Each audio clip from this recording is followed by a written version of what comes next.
Oh, consent.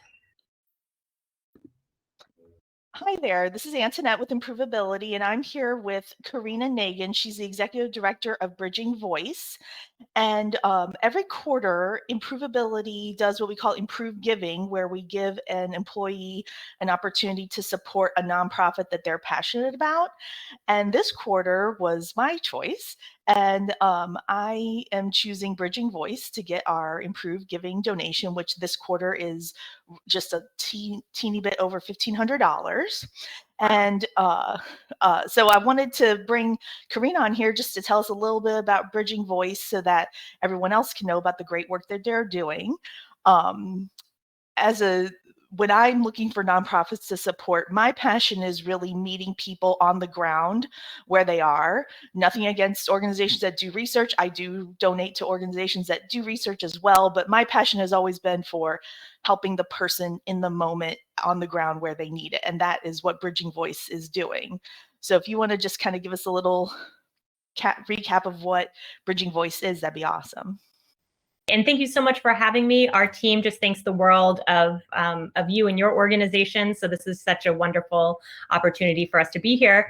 So Bridging Voice, we are a nonprofit, and we were started a little over 3 years ago with the very specific goal of supporting people who have ALS with all of the assistive technology that they need related to communication and computer access. So we really believe that the ability to communicate with family, friends, caregivers, medical professionals is a right.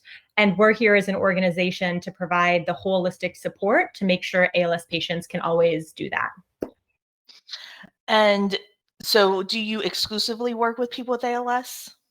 Yes, right now we're focused primarily on ALS. There's always a few exceptions because there's diagnoses out there that are very similar. So, but about 95% of the clients we're working with right now, and we're working with over 1,000, actually now 1,200 clients, are about 95% of them are ALS. Awesome. And what is your biggest challenge right now?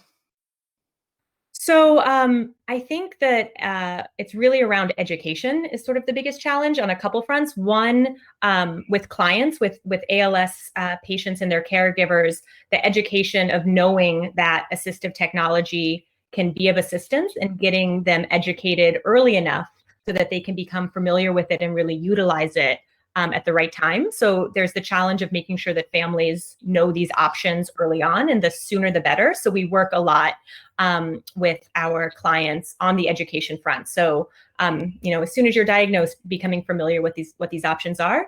And then on the sort of clinician side, education is challenging, we're finding, because there just aren't enough clinicians out there who have AAC or assistive technology knowledge. And there's just not enough clinics out there who are doing AAC evaluations. So we always find it very challenging to find the clinics that the clients we work with that they can get to be able to be evaluated. So because of that, we've actually launched new education programs where we are supporting and mentoring speech language pathologists to give them more AAC expertise, and working with clinics to help them set up AAC evaluation centers for ALS patients.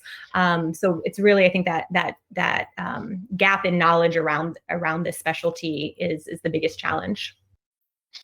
And my last question is, how can people help? Oh, fabulous question.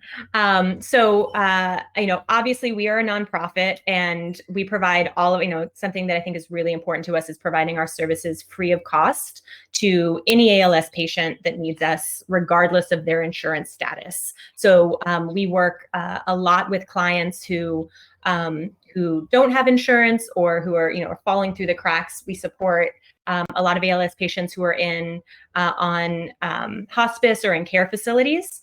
So the financial support is always really helpful, and that's why we're so thankful for this Improvability grant. Is really meaningful.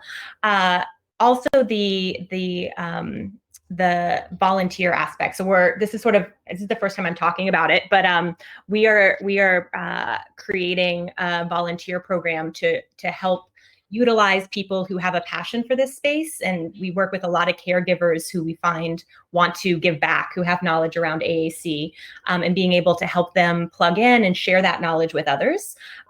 So sort of stay tuned for that, but we're looking to create more opportunities for these incredible caregivers and practitioners and pals who have so much knowledge. We often find they have the most knowledge around assistive technology because they're the ones using it day in and day out. And so giving them opportunities to use that to help others. So there'll be more on that on our website very soon. Awesome. And then let's end with a success story. Kind of give us a story of how y'all help somebody. I love these. And we have so many great ones. Our team is really incredible. I'm going to do two, which I know we don't have much time, so I'll keep them short. But one on sort of the very extreme end, and we have many clients like this, but we worked with a client, Steve, who had been locked in for 3 years, unable to communicate, unable at all. And our team remotely was able to support him and get him up and running on his eye tracker. So within only 2 sessions, he was writing emails to his mother and father. It was the first email he had written in 2 years, telling them how much he loved them. And that was just incredible to us. And then the second success story is sort of more of the daily, sort of more daily tasks. But we worked with a young mother who had 2 small children who were 3 and 5 years old. And what we helped, she was already being able to use her eye tracker really well, but we helped her access the internet so that she could shop online on Amazon for their school supplies. She was able to order books for them. And what she told us was it was just so meaningful that she could be such a key part of her children's lives and be part of their day-to-day activities.